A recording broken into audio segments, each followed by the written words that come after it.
Good evening, Drew. Happy Saturday. How you doing, buddy? Man.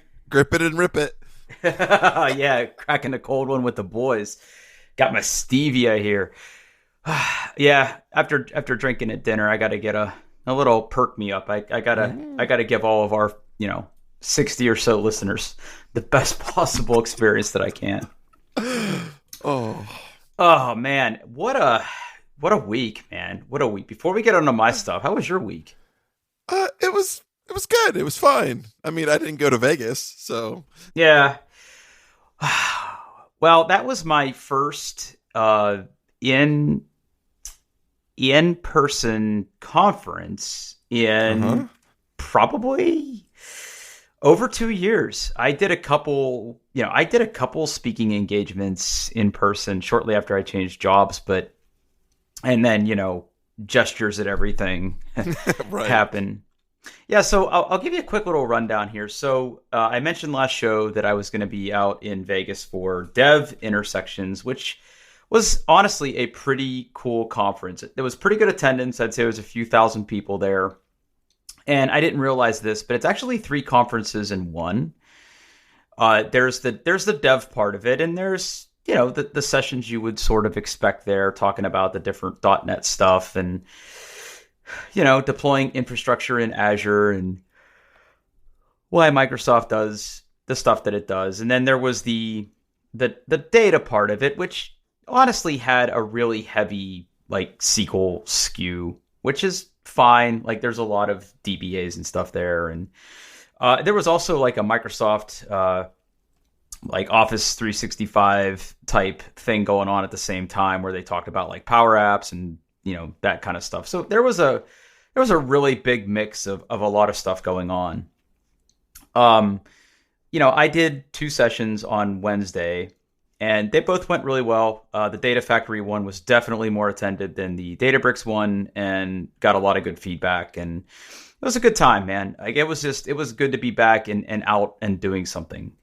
Cool. In terms of logistics, I did have to get on a series of airplanes, and I did. So the first sort of big news of this trip was I did all of this without any medication this time, which, looking back on it now, was a big mistake.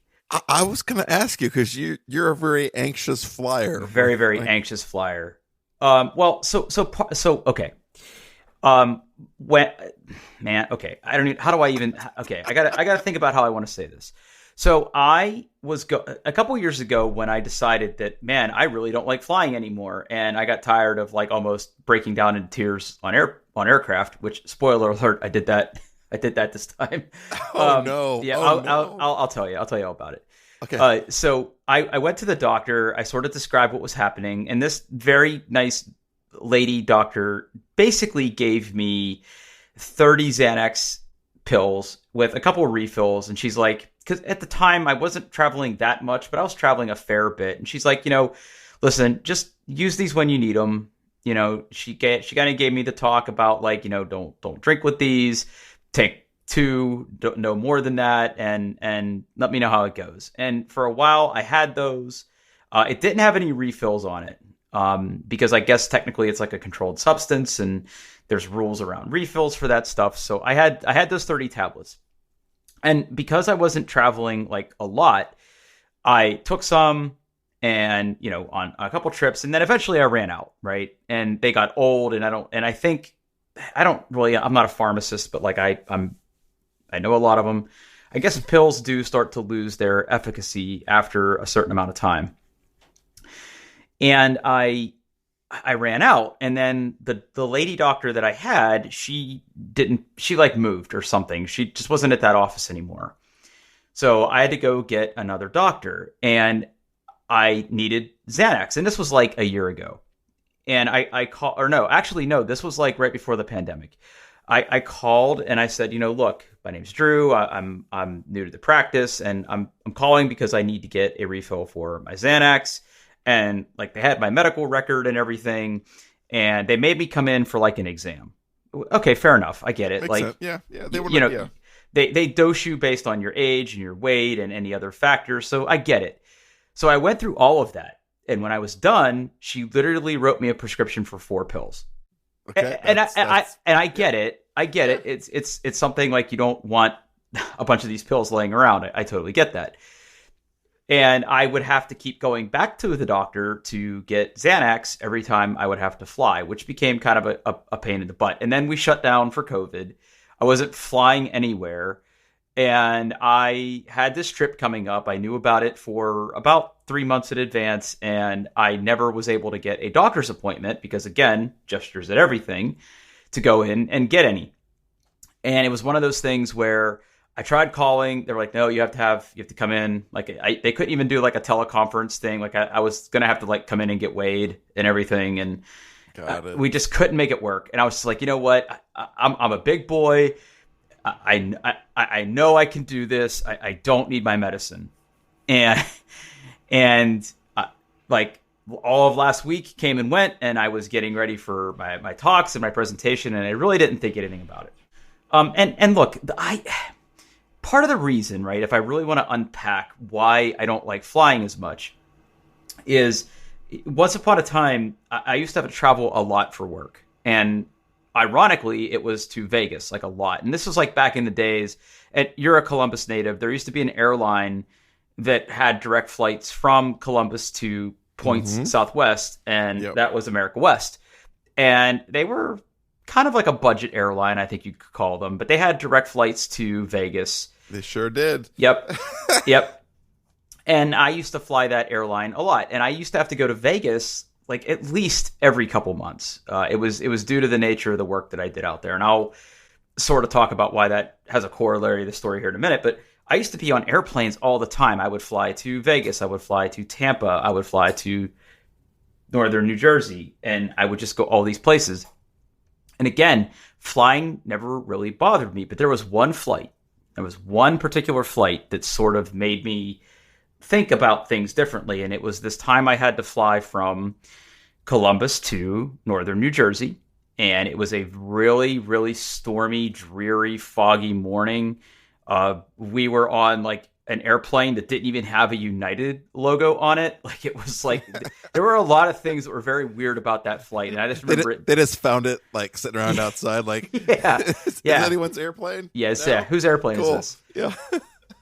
And it was really bumpy, and it definitely was one of the worst airplane rides I was ever on.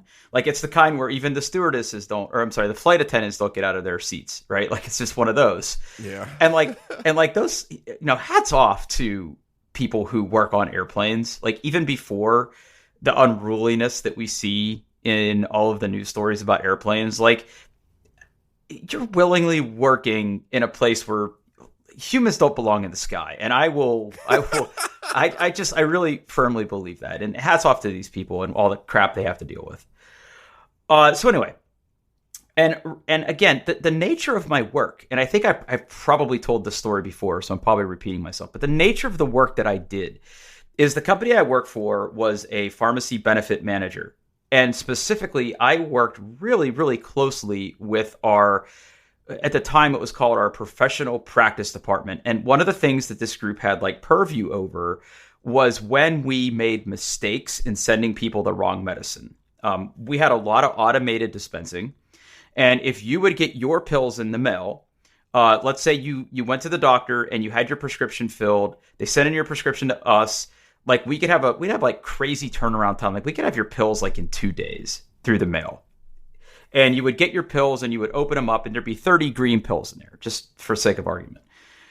You go through them, right? There's like automatic refill, or you could phone in and say, hey, I'm ready for my next refill. And they would kick off the process, put the pills in the bottle, put them in the mail and get them to you. But let's say the second time you get this, you open up your pill bottle and you start taking your medicine. And then like halfway through your pill bottle, you find a blue pill. Uh-oh. And it's like, yeah, like, or a green pill or some other type of pill. Well, that's not supposed to happen, right? No. And that would kick off like a whole investigation as to where did the process break down that you got one wrong pill or 30 wrong pills, or we sent your cat insulin. Like I've like, yeah, there's all kinds of stuff that can happen in a complex system like that. And when I first started working, like I maintained a database and like an application that was responsible for us logging and reporting on that information, because we had to report that to our customers. We had to report it to like states. We had to report it a bunch of different places. And this was back at the time when like Six Sigma was the shit, and we measured our dispensing accuracy in like parts per million. And yeah, everybody was black belt. Yeah. Okay. Got it. Mm-hmm. And for a long time, we use this like process in this database in this application to sort of like figure out what happened, report on it, and tell people not to do that anymore. But we never really treated the symptoms of it, right? Like we were never able to like nail down like how do we prevent it versus how do we like fix it after we make a mistake. So they hired this woman. Her name was Mary, and she came in. And she brought a lot. She came from the VA, and she came with a lot of ideas that, when I look back on it now, it really wasn't fair to her, because she was really trying to change the way we thought about this stuff. She wanted to do like human factors training for like our pharmacists. And look, it's a profit-driven company, right? Like you can't, like right. It's like you get ground down by the gears of capitalism. Like I understand it, and I'm not here to say that capitalism isn't my favorite thing in the world, but like whatever. And she wanted to focus on the root causes of it, and look, she made a convert of me, and she talked about like, you know, even the most insanely disastrous, complex industrial accidents always come back to some human factor, right?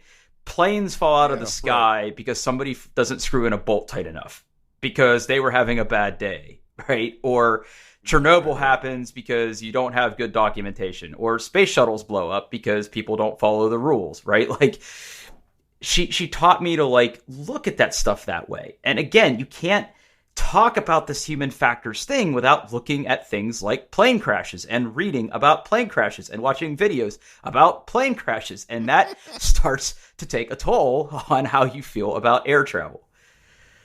So one of the automated facilities we had was in Vegas. So that's why I would have to go to Vegas a lot, because we would go out there, and like the group that was responsible for investigating every time we made a mistake, they were based in Vegas. So I would go out there, I would meet with the pharmacists and the technicians, and we would like review the application. We would like, you know, launch new versions. Like this is like back in the day when like we didn't have fancy dev, or maybe we did, but I certainly didn't have it, right? Like for deploying like web applications. But like you'd release your software like twice a year. Right. Yeah, exactly. And I would be there for all of it, right? Like I would be in Vegas for like a week, you know, because, you know, if something would break, like these are really expensive employees, like we have to make sure that it works.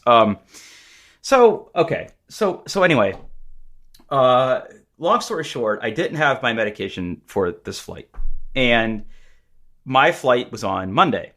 And you live in Columbus, Paul. It was really, really warm this past weekend. Not this weekend, but the weekend before, it was pretty warm.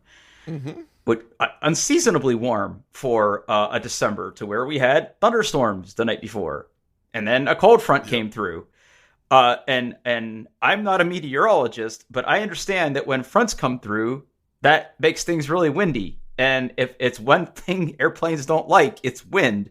And so it was a really, really rough flight. Even though the flight was only like 35 minutes, it was I had a flight that connected in Detroit, and it was very bumpy. Like my hands hurt from like gripping the seat. Okay. Now, I'm sure that if you were to like pull any of the other 35 or 40-ish people that were on this airplane, they'd have been like, that wasn't so bad. But to me, it was bad. And then when we landed in Detroit, it was one of those landings where like, and you can watch YouTube videos on this, but like when there's like really bad crosswinds, like they literally land the plane sideways. Have you ever seen that? I have. Yeah, yes. Where they land the plane side. It was one of those. So like we're coming in, and I'm like, I was like looking out the window, which I should never have a window seat, but I did for this. And like I could tell that we were like coming in sideways, and then at the last second they like point the nose the right way. And it's, you know, pilots are amazing. They're miracles, really, because we don't belong in the sky. But but they stuck the landing. And then my flight from I got to Detroit, and I didn't have enough time to eat or get a drink or anything. So I literally, we got on the plane to Detroit. We had a really bumpy climb out, but then it was a relatively calm flight. But I was so shaken up that I had 3 whiskeys and sodas on the airplane. Good for you. Yeah, I just kept throwing my credit card at them, and it was just like, just more, please. It was like helping me stay calm. But yeah, I got to Vegas. I got there Monday afternoon, and then because I hadn't eaten anything, I got to meet my good friend Taryn out there, and she was also there for the conference, and she was going to be speaking. And she and I, after I, found where I needed to like get my badge, and I checked into my room and dropped everything off and unpacked, like we went down, and like I had a pretty stressful day, and we just started drinking. Now, we were staying at the MGM Grand, which is where the conference was. And, man, I wore my mask so much this week. I wore my mask pretty much all week, except for when I was in my hotel room and when I was speaking. Okay. Like, we were allowed to have it off when we were speaking. But I wore my mask so much, Paul. And literally everywhere you looked in the casino, and like we literally had to walk through the casino to get to the conference center. They do that on purpose. I know. Yep. They do that on purpose, but like it didn't matter where you looked. Every sight angle was a person in like a yellow security shirt with a stack of disposable masks, just waiting to tell people to put their mask on. Really? Yeah, it was for Vegas. Yeah, the casinos are very, very strict about it, about everybody keeping their mask on, which, again, we were there the same week that there was a rodeo at the MGM. A rodeo? And if you're about to get offended by what I'm about to say, this podcast isn't for you, so I don't give a fuck. But if you were to draw a Venn diagram of people who attend rodeos and people who don't like mask mandates, I think they're the same circle. Yeah, I would guess that they're pretty close to the same circle. Mm-hmm, yeah. And like you could also draw a third circle about people who are drinking 3 Coors Lights at breakfast in the morning. Because I saw that too. Hey, when you're in Vegas, man, you got to be in it to win it.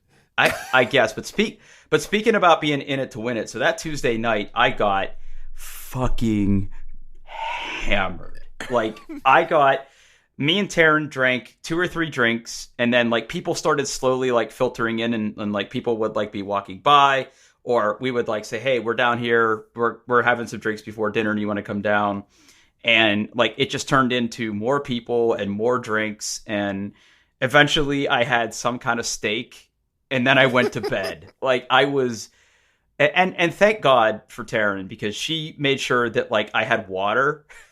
So I didn't have to drink the $20 bottle from the minibar. Okay. So she took care of getting me some water. She saved my life that night. I had Tylenol in my bag, thank God. But oh man, like there's a picture of me getting a piggyback ride through the MGM. I saw that. Yep. Yeah. That was like a nanosecond before we were yelled at by big strong security men to stop that. Yeah. That makes sense. Yeah. So that was Monday night. Tuesday was the start of the conference, and it was sort of a working trip for me. So I had really early calls on Tuesday, so I had to like get up at like 5, which is great when you're that hungover. To listen to some phone calls, and then I had some customer work, and I was able to catch like keynotes and a couple sessions, and then my sessions were Wednesday, and then I came back Thursday.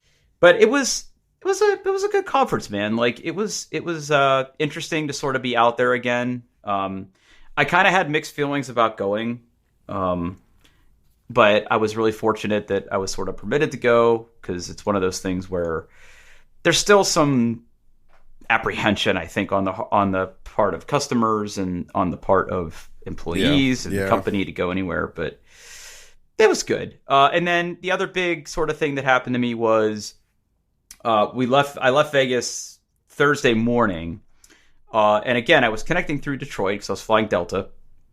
And we landed on time in Detroit. And as I was getting off the plane, like I'm turning my phone off of airplane mode and I'm checking the app, and my flight to Columbus was delayed, which, no big deal. Like the flight was originally supposed to take off at like 5:30, and it's literally like a half-hour flight. Like it's just not even a big deal.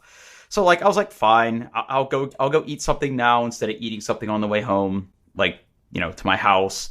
So like, I walked over to the gate, and like on the way I grabbed a sandwich and, watched funny YouTube videos and TikTok, and then the flight got delayed again, and then the flight got delayed again, and that's when I started to text you like, hey, I don't think I'm going to be home in time for our podcast on Thursday.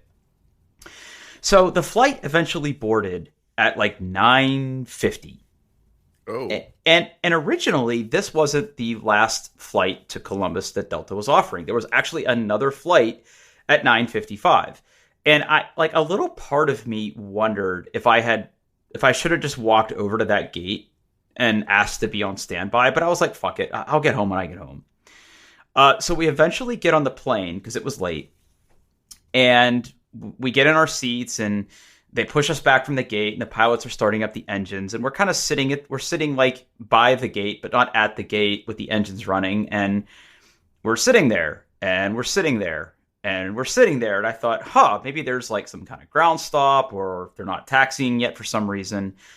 And then the captain gets on the air, and he says, folks, just so you know, update from the flight deck. He's like, when they were pushing us back from the gate, they broke part of the landing gear. So like, okay, well, I'm glad they noticed that before they left. Yep. Yeah, the way he sort of described it was like, those like little tugs, they're called tugs, and they push the airplanes away from the gate. They have like this bar that attaches to the landing gear, and that's what they push. Well, apparently that has like a bracket that attaches to the landing gear. Well, that piece like fell off after they were done pushing them back. So they're like, we have to have someone from maintenance come and like look at this thing. He goes, we don't have an ETA. So we sat there for like another 20 or so minutes, and the captain comes back on the radio and says, folks, just so you know, we're going back to the gate. This crew has hit their maximum hours, for today. So we need to find your replacement crew. And they took us all off the plane, and then they canceled the flight. So I was sort of faced with a choice. I could have gotten a hotel and flown back the next day, but I called my boss and I'm like, hey, my flight is canceled. Do you care if I just rent a car and drive to Columbus? And he's like, no. So I like sort of sprinted through the airport to get to one of the rental car counters that we had a corporate discount for before they closed. And then I drove home from Detroit, and I got home to my house about 1:30, and then I fell asleep. The end. How long of a drive is that? Almost 3 hours. Okay. And then I found $5. That's for Mike Gad. Now,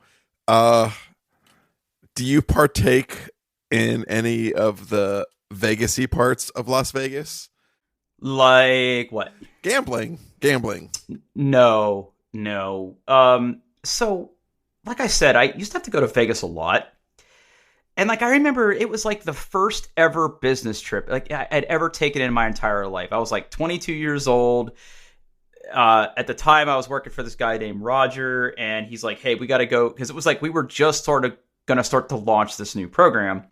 And he's like, we're going to go to Vegas. And I'm like, okay. And like I didn't know how any of it worked. And this is back when you actually had to like work with a corporate travel agent. Like there was no website for this stuff. Like we had to call and tell him.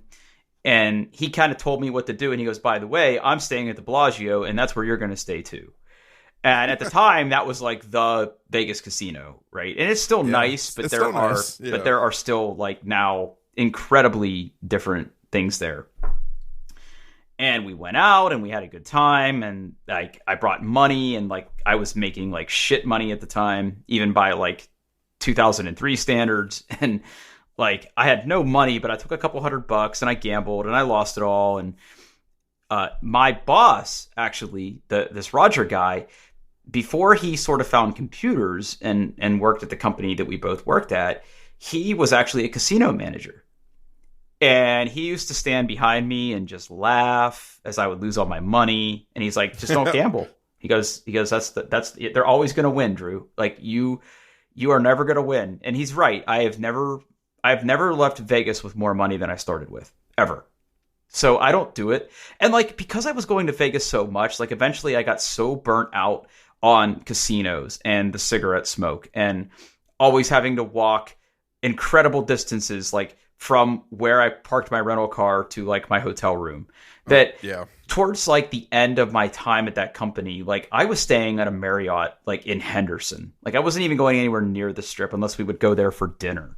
So like I just got so burnt out on Vegas that no, I don't gamble. Like I will go to a nice restaurant and I will hang out with my friends at the cool bars. And I've been to like Hoover Dam and all that stuff, but no, I don't do any of that stuff anymore. Okay. So, but yeah, man, like Vegas is the same, but not like the MGM casino isn't like a bad casino. Like it's a huge casino. No, it's a huge place. It's got casino. Yeah. It's got like enough space to hold a rodeo and a conference center, and it has a casino and a bunch of towers for the hotels and just thousands of rooms. A rodeo at a That surprises me a little bit. No, it doesn't surprise me at all. MGM Grand. Let me find this. I'll put the link in the show notes so people can see it.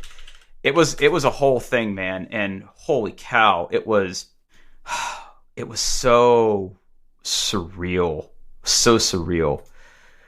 I'm trying to see if I could find entertainment and MGM Grand Garden Arena, I think they call it. Let me see here. Yeah, let's see here. NFR, National. What is this called? It says Mirage, but it's not at the Mirage. It was at the MGM. Are they connected? A lot of those things are connected. NFR Experience. I think they're all owned by the same company. Yeah, this is it. Yeah, here. I'll put this link in the show notes, but it's crazy. It was like the NFR. I don't know what the NFR stands for. MGM Grand. I don't even know. But yeah, like there were just so many cowboy hats and really good people watching, but anyway, like there weren't even that many people smoking, but everything just smells like cigarettes. Like everything smells like cigarettes. And like walking up and down the Vegas Strip, like I don't know if weed's legal in Vegas, but I smelled a lot of weed. I think it is in Nevada now. Yeah. Okay. Yeah, maybe it is. I don't keep up on that because frankly, until it's legal in Ohio, I don't care. But right. Yeah. But yeah, it was like all in all, other than the flights and the shenanigans of having to get home, I had a good time. It's kind of what I needed to get out of the house a little bit. And yeah, that's my big news for the week. I want you to talk about stuff now because I've literally been talking for 30 minutes. I'm going to complain about things again because that's what I do. Okay, all right, I'm ready. I'm here for you. Okay. So Spotify. Okay. First of all right, let me take a step back. Spotify has added lyrics to their apps. Like okay, only the mobile apps. Not okay. The desktop. I was going to say because I have not. Mm-hmm. I have not seen it in the desktop app. So how do I get it in the mobile app? Okay. So you haven't seen this yet? Okay, no, I have not. Okay. Great. Okay. So, I assume that you probably updated since then, but everything's okay. We're gonna play a game. Okay. So, all right, I'm ready. Search for a song. Search for a song that has actual words in it. Probably. Okay. Well, I mean, I have a lot of whoops and dubs. All right, hold on. Okay. It needs to have lyrics. Okay, I'm gonna go to my other playlist. Okay. Okay. Shut up. I don't need to see my blends. Okay, I got it. Okay. All right. So are you now on like the now playing screen where it shows like the album? No, I'm going to choose the song. Okay, do that. Okay. Okay, it's playing. Okay. Do you see the thing at the bottom that says lyrics? Yes, I do. Okay. Don't touch it yet. Just okay. So they try to pick. So Spotify does that thing where it tries to pick like an accent color from the album art and makes everything that color. So like on the bottom, you see a brightly colored square with the word lyrics on it. I do. Yep. Okay. What do you think you do with that, Drew? Okay. It's funny because I didn't touch it. I wanted to touch it. It says lyrics, and then it says in a little oval more, and it's got arrows going opposite directions. I assume I have to like reverse pinch. Okay, that's. Oh, I just kind of tapped it and scrolled up a little bit. Okay, yeah, okay. So my first instinct was to grab it and pull it up. Yeah, grab it and pull it. Yep. Okay. But for me, I'm on an iOS device without a button, right? It's the all screen thing. So every time I go to grab it and pull it, I'm just going back to the home screen. Okay, wait a minute though. Oh, okay. You see what I mean? Okay, but like, it's not doing a very good job. I'm listening to, if you can't hear it, I'm listening to Unbelievable by the Notorious B.I.G. and it big whiff on the chorus. Oh. Yeah, no, it's getting like the current lyrics correct. But like it seems like when there's like a big lot of repeats, and this is a pretty good song for that, where the chorus constantly repeats, it doesn't seem to do a very good job with that. Yeah, I'm not sure where they're getting their data from, but I mean, some songs are better than others. I just don't like the whole inner like. Well, yeah, it is tough because the whole thing. The whole thing is bad. If you try to grab and pull up, you close the app. Yes, that's what I do. Like 95% of the time is I go, oh, lyrics. You almost have to tap lyrics and then expand it.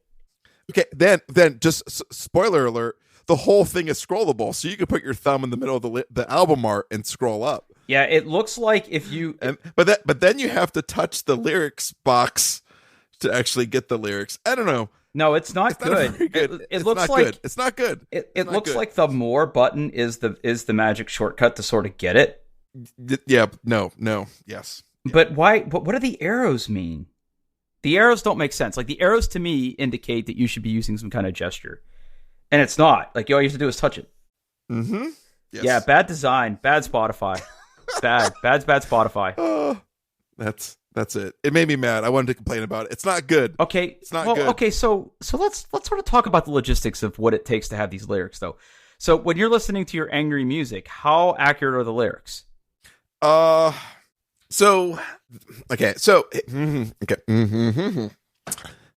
the metal genre has always been very good about including lyrics with like their albums, right? Because of course, right? Like, spoiler alert, a lot of times you can't understand them, right? It's big, it's growly. What you'll get is like some of the more like mainstream bands, you'll get the lyrics and everything will be synced up and it'll work like you're listening to a Taylor Swift song. Like you'd get the lyrics at the right time. A lot of times you just get, here's the lyrics and we're not going to try to sync them up with the music. You figure it out, which is fine. So hold on. I just want to compare and contrast this to, so if I search for the same song on Apple Music, which is something I can do now, the now playing screen on Spotify is like, it features the album art prominently, right? Right. It's got a big square for the album art. It's got the controls, and then you have that little square for the lyrics. Apple Music kind of goes, the lyrics are the most important thing. The album art is really small in the corner, and in that big square area where Spotify has the album art, Apple Music just puts the lyrics like here, right there. You're looking at your phone, music's playing. You want to see the lyrics. That's what they assume, and it actually looks really nice. They do this cool little thing where like the lyrics that aren't active are kind of faded, but you can see them. If you let it sit there for a little bit, the actual play pause disappears, and you just see the lyrics. It's very tasteful, Drew. It's very tasteful. Okay. Where Spotify feels like it was designed by committee. I don't know. Well, okay, but hang on a second though. No one at Spotify typed all these. Oh no. They used. Hold on. Who did Spotify partner with for lyrics? Music's Match. So they bought it. They're well, they didn't buy it. I think they're just giving them lots. That's what I mean. They didn't buy that company, but they basically paid to have the lyrics. Because I was thinking about this, right? Like, let's say it was me, right? I would treat this as like a data engineering problem. There are multitudes of lyric sites out there. You could probably easily write some code that would scrape it, right? Yeah. Oh, I'm sure. So, yes. Yeah. They did the right thing. If they are paying a lyrics company to do this, right? Then that's okay. That's good. But I just was curious, like, if I had to do this as like a thought experiment, like if I was going to train an AI to write rap lyrics, like where could I go grab all the rap songs? And I think I could write some Python code that would do that. But I'm not. Now, I wonder. So think about this. So a lot of especially the more popular songs, right? Not my Crazy Devil music. The lyrics are relatively synced with the song. Sometimes it's better than others. Sometimes, like your song, they just mess up. Some of them are really spot on. Do you think a human is doing all of that, or are they running it through some sort of like robot computer program to sync those lyrics up? Well, see, that's just it, right? Because there are people like way back. Matter of fact, like I almost remember one of like the coolest things about early internet was that's where I could go look up song lyrics. Yeah, right. Yeah. So I feel like song lyrics have been on the internet for a long time. And again, I feel like no one company has typed all these things up. Not every album has like back in the day, like you could buy a cassette tape or you could buy a CD and there would be lyrics in it, right? But not every album ever did that. So like somebody had to type these. Like I really firmly believe that a human at one point typed most of these. Well, see, the lyrics themselves a lot of times will be provided by the label. The label. Oh, okay. Now, I have heard sometimes, depending on the band and the label, the lyrics could come directly from the artist, and they go, "Here's our lyrics." Or depending, sometimes it's like they pay like, "Hey, intern, listen to this album and write up lyrics," and that's where you get some of the stuff that's just absolutely bananas. Yeah. And I just yeah. I just had an experience, Drew. Okay, all right, dish. Okay, so I wanted to I'm on the Music's Match website, which we'll put a link in the show notes. Okay. And hold on, let me put the link in there. And I was like, I wonder if they have lyrics from one of my bands that I enjoy very much now, a band called Pupil Slicer. God damn, man. I swear to God, you could give me a band name. You could make up a band name right now, and you probably just did, and I would believe you 100% that it'd be a metal band. No, Pupil Slicer. They're kind of like they're mathcore. Anywho, I'm sorry. Don't worry about it. mathcore. What is like algebra 2? Like what is mathcore? No, so there is. You've heard of like math rock, right? No. Okay, so math. Okay, wow. Okay, we're gonna be on a journey. Okay, all right. Math rock. Okay, so math rock is kind of like it's kind of like prog rock made by like the most hardcore. Okay, like, stop. Okay, prog rock, okay. Progressive rock. Okay, thank rock. you. Okay, yes. don't assume. Okay. So math rock is usually like, hey, we're gonna do just weird things. It's gonna have weird time signatures. It's gonna have like atypical rhythms. Just bonkers. Like most songs are, it's 4/4, right? The beat 1, 2, 3, 4, Right. 1, 2, 3, 4. Math rock is like, how about it's like 17/8, and that's going to be like that for that. Then we're going to change to 13/8. Then we're going to have they go all. It's bonkers, right? It's bonkers. Mathcore is kind of the heavy metal version of that. Okay, so we're talking like complex rhythms and time signatures, and it's different. It's very different. It's not music that you can kind of like. It's hard to find a beat. It's hard to dance to. But it can be really interesting. So Pupa Slicer, they're a mathcore band. So I typed in Pupil. Okay. And first of all, it's like, okay, best result. There's a band called Pupil. All right. Okay. I hit space and I type S, and it's like, You Won't Rap God by Eminem, right? I'm like, okay, no, I keep typing L. So nope, real time follow up, right? I went to the same website and I typed Pupil. Okay. And I best result was an artist named Pupil, right? And then it like Rap God Eminem. But then I hit a space and I typed Slicer. Thinking it was, the proper word, right? And oh no, it's two words. It's 2 words. Yeah. Okay, yeah, right. but then right, I still don't get the results. I get Nirvana, but then when I get rid of the space between Pupil and Slicer, I then get Pupil Slicer. There you go. I had to type out the word exactly before it's like, oh, you mean Pupil Slicer. Give me a good song. Give me a good song. What other good songs? I would listen to. In fact, it's the number one result. The most searched for lyrics on Music Match. Lapel de Vide. Lapel de Vide. Yeah. Seymour. Lapel de Vide. Okay, featuring Carson Pace. There you go. Ooh, but wait a minute. Okay, so this is interesting. There's 2 tracks. One says add lyrics, one says not. They crowdsourced this, Paul. They want you to do it. Do.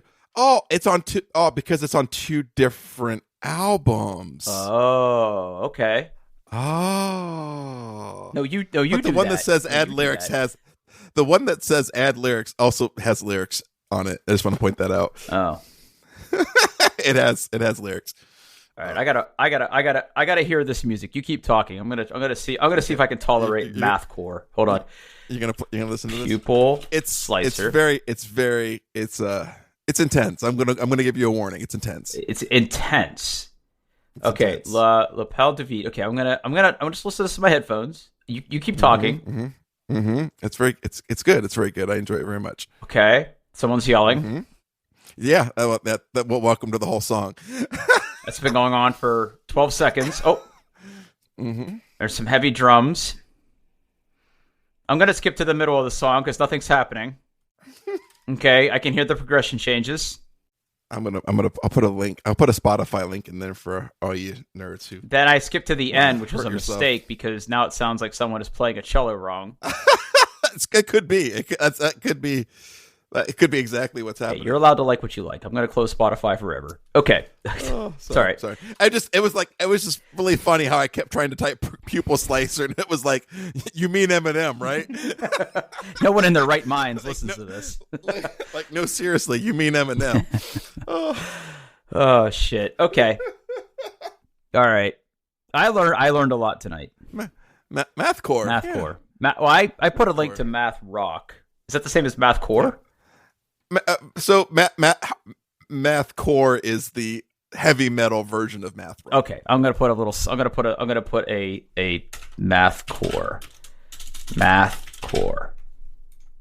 Okay, the show notes this week are gonna be fucking wild. All right. Oh. Okay, so this concludes our section about Spotify lyrics. Once again, going into weird places. Oh fuck. Okay. Last thing here. Did you see this news about Kickstarter? I did. Do you understand it? No. All right, neither do I. Thanks for listening, everybody. I appreciate everybody. Okay, let's try to break this down. I think it's okay, anywho, why don't you tell me the article you saw, Drew? Yeah, I saw an article. God, I can't remember where. I feel like it was like on Polygon, or maybe it was on Kotaku or something, where someone was talking about how Kickstarter is building this. They're calling it a platform for it's like a crowdfunding platform for creative projects, which is what Kickstarter kind of is. If you've never been fortunate enough to sponsor something on Kickstarter, the idea is, hey, Drew and Paul are going to create a board game and they need money. So here's this thing they want to create, and maybe I have a prototype to show you, maybe I don't. Why don't you give us some money now, and when the thing raises a certain amount of money, we'll go make the thing, and if you, depending on how much you paid us, you will then get one of these things. That's typically how it works, right? So it puts creators in touch with people who want to buy things that are creative, right? It could be board games, it could be video games, it could be music. There's all sorts of stuff that you can raise money for on Kickstarter. And I have used Kickstarters literally dozens of times, right? Mostly for board games and for other stuff. And I know Paul has as well. More than I should, yes. So there was an article. Now, listen, I've been using computers for a very, very long time, as has Paul. And I am currently working for a company that made blockchain products for a while, and now they don't anymore. But they, I read all the time about how blockchain is supposed to disrupt the financial industry, but it seems like it's just people buying pictures of ape avatars. I don't understand any of this. But the headline was that Kickstarter is going to leverage blockchain to help crowdfund creative projects. And I have assembled those words in my mind palace so many times, I don't understand what this means. Does this... And at first I thought it was, oh, does that mean I can pay with Bitcoin or Ethereum or Dogecoin? No, it doesn't even mean that. Like, that would make a little bit of sense to me, but that's not what this is. Paul, what is this? Help. I don't know. And so there's one paragraph. Okay, there's one paragraph that I want to read because it has a call to action at the end of the paragraph, and I've done that call to action and I failed. Okay, so here we go. Uh-oh. You may have heard of HTTP, Hypertext Transfer Protocol, which helps you browse the web. This is directly from Kickstarter's. Yep. Right. Okay. Or SMTP, Simple Mail Transfer Protocol, which helps you send email. Protocols like this make up the unseen infrastructure of the internet. Imagine that, but for crowdfunding creative projects. Wow. I tried Kickstarter. I tried. Yeah. I don't get it. Yeah, I don't get it. Okay, so they're building they're calling it a protocol, right? Right. The protocol will live on Celo or Celo, a carbon negative, not even carbon neutral, carbon negative public blockchain, be open source, and be available for collaborators, competitors, and independent contributors from all over the world to build upon, connect to, or use. So as somebody with a credit card who buys things on Kickstarter, how does this benefit me? What does this do for me? I still don't understand. Does that mean that the transactions... I don't know. Does this mean that the transactions that I do on Kickstarter are going to be on some sort of public blockchain? Does this mean that creators can sell me digital goods through Kickstarter that live on this blockchain? I don't understand. Like, I don't know. I don't know. Why are they... What made them want to do this? Oh, and their other big thing, by the way, is they're basically forming like a whole governance board for whatever the hell this thing is supposed to be, and that's what's going to control all this. And I'm sorry, man, I don't understand what the hell is happening here. The future of crowdfunding creative projects. To truly serve our mission to help bring creative projects to life, we need to build on what made Kickstarter so innovative in the first place: the power of a large network of people working together towards a common goal. You mean employees? Okay. Oh. We believe decentralization, which is what all these fucking crypto kids talk about. We believe decentralization will result in innovation like we've never seen before, and that's the key to the future of crowdfunding. That's the key to the future of crowdfunding. We're excited to be working towards that future, as always, in service of our mission, helping creative projects to life. Man, I must be dumb, Paul. I don't get this. I don't get it, man. I think I found the tweet that I saw this. I'll put a link in there. Okay. This tweet is from Tracy Alloway. She's a financial journalist at Bloomberg, and she wrote, "Just saw someone describe crypto as Mary Kay for young men, and now I'm dying." That's Yep, nailed it, dude. That's pretty good. As Mary Kay for young women or for young men. Young men. Oh my god. Yep. I can't retweet this hard enough. Mary Kay for young men, and now I'm dying. Oh my god. I want to read through the replies. Speaking of, you know what? This is timely. You know what? One of my favorite Twitter accounts that I gave a follow to recently. What's that? It's called Crypto Bros Taking L's. Okay. Yeah, and it's at Coiners Taking L's. I'll put something in the show notes here. It's if you're into dunking on people who are not good at like, or people who just like get their shit dunked on. looking yeah, at there's some now. quality tweets in there. CoinDesk. Yes, it's a Ponzi scheme, but who cares? So are the dollars in your pocket. Hashtag crypto 2022. Right? It's like, woof. Yeah, it's worth it. I'd like to think I'm taking money out of whales' pockets, but in reality, all I'm doing is stealing from my wife. Yeah. Yeah. All right. That's a good one to wrap on, man. We went places today. All right, Paul, get us out of here, man. You know what? And if you can explain what the hell Kickstarter is doing with blockchain, well, we will send you a doing their best T-shirt when and if those ever happen. Which you have a better chance of seeing that than any NFT. Oh my god! Oh my god! Oh my god! We should do an NFT. Just one NFT. I'm down. I'm down. I'm not sure how to do that. I don't know how to do that either. Let's figure it out. If you could successfully explain to us what Kickstarter is doing, we'll buy you an NFT. Oh, if that is indeed what you do with NFTs, I don't even know if that's accurate. But I mean, so in theory, so you can sell. So I think in theory we could sell ownership of each one of our episodes as an NFT. Oh my god! And then you could say that you own your favorite episode. You own it. You own it now. Paul, you own it. Okay, so first of all, if you had to buy an episode, which one would you buy? That's there's. I don't know because I don't keep track of which ones are which. Oh, I think the one I would buy is the one I ruined my AirPods on.